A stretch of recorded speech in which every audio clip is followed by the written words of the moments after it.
കേരള മുസ്ലിംകൾക്ക്, പ്രത്യേകമായി പുതിയ തലമുറയ്ക്ക് മേജർ കാസറ്റ്സിന്റെ ഒരു അമൂല്യ ഉപഹാരം.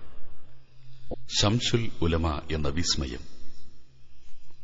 ശംസുൽ ഉലമ എന്ന വിസ്മയം നമ്മുടെ കൺമുന്നിലൂടെ കടന്നുപോയി. നമുക്ക് കണ്ടിട്ട് മതി വന്നില്ല.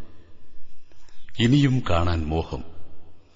ശംസുൽ ഉലമയുടെ ശബ്ദം എത്ര കേട്ടാലും മതിവരാത്ത ശബ്ദം.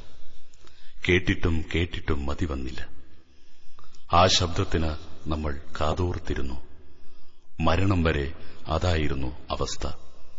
ആ മുഖം കാണുമ്പോൾ വിസ്മയം, ശബ്ദം കേൾക്കുമ്പോഴും വിസ്മയം.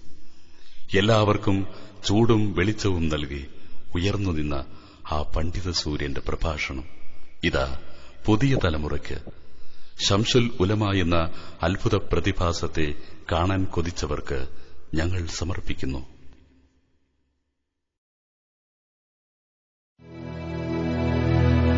അല്ലാഹു അക്ബർ, അല്ലാഹു അക്ബർ, അല്ലാഹു അക്ബർ. ലാ ഇലാഹ ഇല്ലല്ലാഹു വല്ലാഹു അക്ബർ. അല്ലാഹു അക്ബർ വലില്ലാഹിൽ ഹംദ്. അല്ലാഹു അക്ബർ, അല്ലാഹു അക്ബർ, അല്ലാഹു അക്ബർ. ലാ ഇലാഹ ഇല്ലല്ലാഹു വല്ലാഹു അക്ബർ. അല്ലാഹു അക്ബർ വലില്ലാഹിൽ ഹംദ്. അല്ലാഹു അക്ബർ, അല്ലാഹു അക്ബർ, അല്ലാഹു അക്ബർ. ലാ ഇലാഹ ഇല്ലല്ലാഹു വല്ലാഹു അക്ബർ. അല്ലാഹു അക്ബർ വലില്ലാഹിൽ ഹംദ്. അല്ലാഹു അക്ബർ, അല്ലാഹു അക്ബർ, അല്ലാഹു അക്ബർ. ലാ ഇലാഹ ഇല്ലല്ലാഹു വല്ലാഹു അക്ബർ. അല്ലാഹു അക്ബർ വലില്ലാഹിൽ ഹംദ്. അല്ലാഹു അക്ബർ, അല്ലാഹു അക്ബർ, അല്ലാഹു അക്ബർ. ലാ ഇലാഹ ഇല്ലല്ലാഹു വല്ലാഹു അക്ബർ.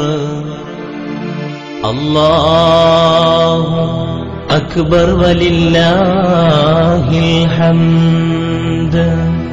അല്ലാഹു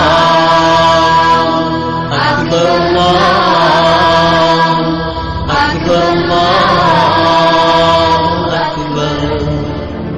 ലാ ഇലാഹ ഇല്ലല്ലാഹു വല്ലാഹു അക്ബർ. അല്ലാഹു അക്ബർ വലില്ലാഹിൽ ഹംദ്. അല്ലാഹു അക്ബർ കബീറ വൽഹംദുലില്ലാഹി കസീറാ വസുബ്ഹാനല്ലാഹി ബുക്റതൻ വഅസീലാ. ലാ ഇലാഹ ഇല്ലല്ലാഹു വല്ലാഹു അക്ബർ.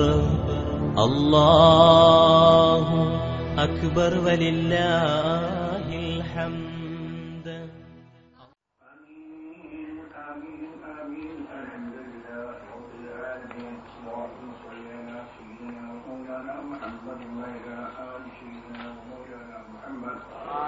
اللهم اوصل وبلغ ثواب ما قرأناه وما صليناه الى حضرة نبينا وشفيعنا محمد صلى الله عليه وسلم اللهم وآته الوسيلة والفضيلة والدرجة الرفيعة وبأسه المقام المحمود الذي وعدته ورزقنا شفاعته في الدين والدنيا والآخرة.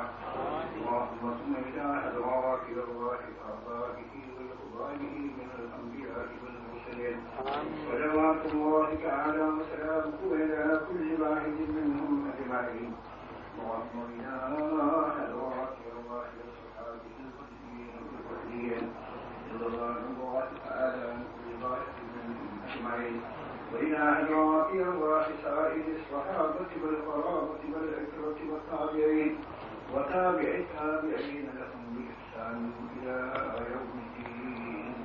اللهم اجعلنا منهم برحمتك يا أرحم الراحمين. اللهم إنا نسألك بحرمة هؤلاء السادات الكرام أن تيسر لنا جميع أمورنا مع طاعة قلوبنا وأبداننا والسلامة والعافية في ديننا وأمينا. اللهم ارزقنا علما وصاحبا ومثلا في جميع أسفارنا وخليفة في أهالينا وأولادنا وأموالنا وتمس على وجوه أعدائنا وأحسابنا وانصرهم على مكانتهم ولا يستطيعون الملك والمجيء إلينا.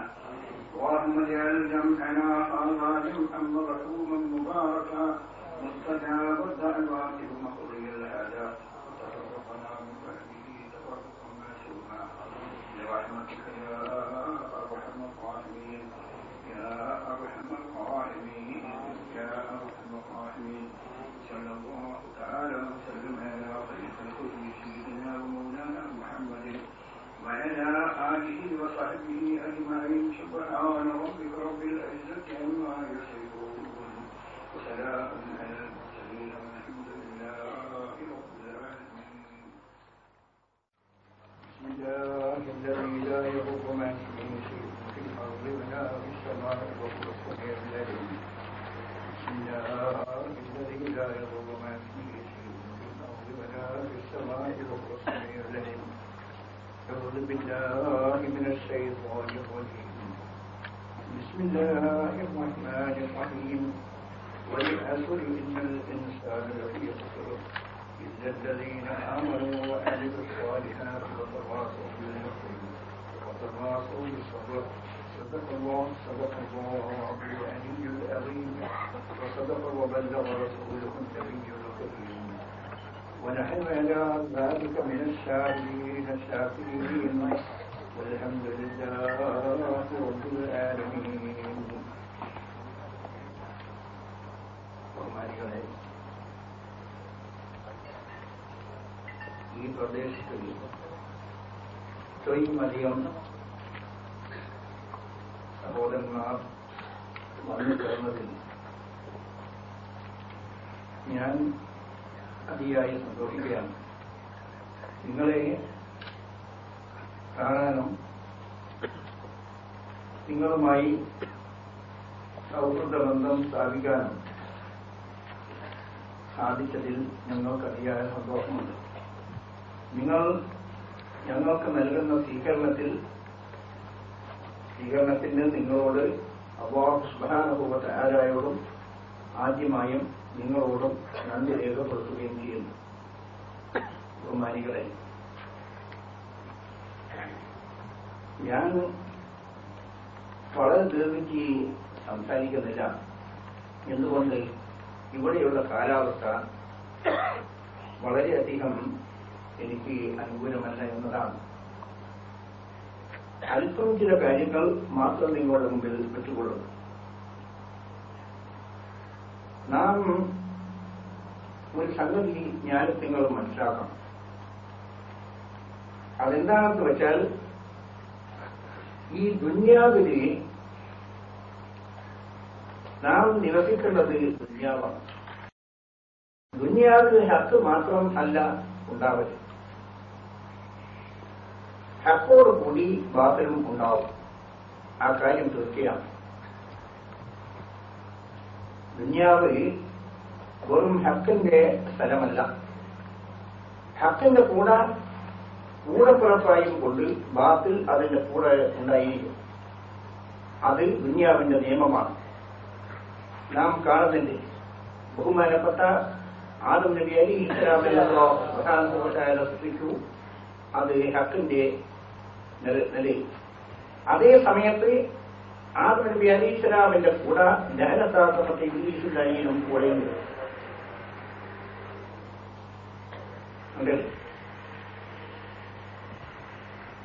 അവന്റെ സന്താനങ്ങളും ഉണ്ട്. അവന്റെ സന്താനങ്ങൾ എന്നാൽ പരിശുദ്ധ ഖുർആൻ പറയുന്ന മിനൽ ജിന്നത്തി വന്നാസ് എന്ന് പറഞ്ഞിട്ടുണ്ട്. അവന്റെ സന്താനങ്ങൾ ജിന്ന് വർഗത്തിലും ഉണ്ട്, മനുഷ്യവർഗത്തിലും ഉണ്ട് എന്ന് പരിശുദ്ധ ഖുർആൻ പറയുന്നുണ്ട്. അവന്റെ സന്തതികളെ പറ്റി മിനൽ ജിന്നത്തി വന്നാസ് പരിശുദ്ധ ഖുർആന്റെ അവസാന സൂറത്തിൽ ആ കാര്യം വ്യക്തമായി അറിയിച്ചിട്ടുണ്ട്. അതായത് ഹക്കിന്റെ കൂടെ ഏത് സമയത്തും ബാത്തിൽ ഉണ്ടാകും. അതിനെ വേർതിരിച്ച് മനസ്സിലാക്കൽ ആണ് ഒരു മുസ്ലിമിന്റെ ഒരു മുഅ്മിന്റെ ചുമതല. ഒരു മുഅ്മിന്റെ ചുമതല ഹക്കിനോട് കൂടെയുള്ള ബാത്തിലിനെ വേർതിരിച്ച് മനസ്സിലാക്കി ഹക്ക് അനുസരിച്ച് പ്രവർത്തിക്കുക എന്നത് ഒരു മുഅ്മിന്റെ ചുമതലയാണ്. വെറും ഹക്ക് മാത്രമാണെങ്കിൽ ഈ ദുനിയാവല്ല, വെറും ബാത്തിൽ മാത്രമാണെങ്കിലും ഈ ദുനിയാവല്ല. ആലോചിച്ച് നോക്കൂ, ഹക്ക് എവിടെയുണ്ട്, ഏത് ഭാഗത്തുണ്ട്, അതിന്റെ കൂടെ ബാത്തിലിനെ കാണാൻ കഴിയും. ബാത്തിൽ കാണുന്നില്ലെങ്കിൽ അത് ഹക്കല്ല എന്നാണ് അതിനർത്ഥം. അതിന്റെ കൂടെ ഒരു ബാത്തിലിനെ കാണുന്നില്ലെങ്കിൽ അത് ഹക്കല്ല. ബഹുമാനപ്പെട്ട അഷ്റഫുൽ ഖൽഖ് നബി സല്ലല്ലാഹു അലൈഹി വസല്ലം തങ്ങൾക്ക് പരിശുദ്ധ ഖുർആൻ അവതരിച്ചു. അതിന്റെ ഒന്നാമത്തെ സൂറത്തുൽ ബഖറ, അതിൽ തന്നെ ആദ്യമായി വിവരിക്കുന്നത് മനുഷ്യവംശം, മനുഷ്യവർഗം 3 വിഭാഗമുണ്ടെന്നാണ്. ആദ്യത്തെ വിവരം മനുഷ്യവർഗം 3 വിഭാഗമാണ്. ഒന്ന് ഖാലിസ് മുഅ്മിൻ, മറ്റൊന്ന് ഖാലിസ് കാഫിർ, മൂന്നാമത് മുനാഫിഖ്. രണ്ടിൽ നിന്നും അല്പസ്വല്പം മിക്സ് ചെയ്തുണ്ടാക്കുന്ന മുനാഫിഖ്. ഈ 3 വർഗം ഒഴിച്ചുകൂടാത്തതാണ് എന്ന് പരിശുദ്ധ ഖുർആൻ സൂറത്തുൽ ബഖറ വളരെ വ്യക്തമായ നിലക്ക് നമുക്ക് മുന്നറിയിപ്പ് നൽകിയിട്ടുണ്ട്. അത് സൂക്ഷിച്ച് മനസ്സിലാക്കാൻ ഉള്ള ആഹ്വാനവും ചെയ്തിട്ടുണ്ട്. ഈ നിയമത്തിന് ഒരു സ്ഥലത്തും തന്നെ യാതൊരു നിലക്കുമുള്ള വ്യത്യാസം നമുക്ക് കാണാൻ കഴിയും. ബഹുമാനപ്പെട്ട നബി സല്ലല്ലാഹു അലൈഹി വസല്ലം തങ്ങളുടെ നുബുവത്ത് എത്ര ശക്തിമത്തായ നുബുവത്താണ്, എത്ര ശക്തിമത്തായ ദൃഷ്ടാന്തങ്ങളോടുകൂടിയാണ് നബി സല്ലല്ലാഹു അലൈഹി വസല്ലം തങ്ങളുടെ ആഗമനം. എത്ര ശക്തിമത്തായ ദൃഷ്ടാന്തങ്ങളോടുകൂടിയാണ് എന്ന് ഞാൻ അത് കൂടുതൽ വിവരിക്കുന്നില്ല. നമുക്കറിയാം ആ കാര്യം. എത്രയോ ശക്തിമത്തായ ദൃഷ്ടാന്തങ്ങളോടുകൂടിയാണ് നബി സല്ലല്ലാഹു അലൈഹി വസല്ലം തങ്ങളുടെ വരവ്. പക്ഷേ അതേ സമയത്ത് നബി സല്ലല്ലാഹു അലൈഹി വസല്ലം തങ്ങളുടെ ഹദറത്തിൽ തന്നെ മുനാഫിഖ് എന്ന വിഭാഗം ആ ഹദറത്തിൽ തന്നെ ഉണ്ടായിരുന്നു. മുനാഫിഖ് അബ്ദുല്ലാഹ് ഇബ്നു ഉബയ്യ് ഇബ്നു സലൂൽ അതിന്റെ നേതാവുമായിരുന്നു. കണ്ടോ? അങ്ങനെ ഉണ്ടായിരുന്നു എന്ന് മാത്രം അല്ല, അവർ എന്ത് ചെയ്തു എന്നാൽ നബി സല്ലല്ലാഹു അലൈഹി വസല്ലം തങ്ങളുടെ മസ്ജിദ്, പള്ളി, ആ പള്ളി മസ്ജിദുൻ നബവി, അതിന്റെ എതിരായും കൊണ്ട് ഒരു മസ്ജിദ്, ഒരു പള്ളി തന്നെ നിർമ്മിച്ചു.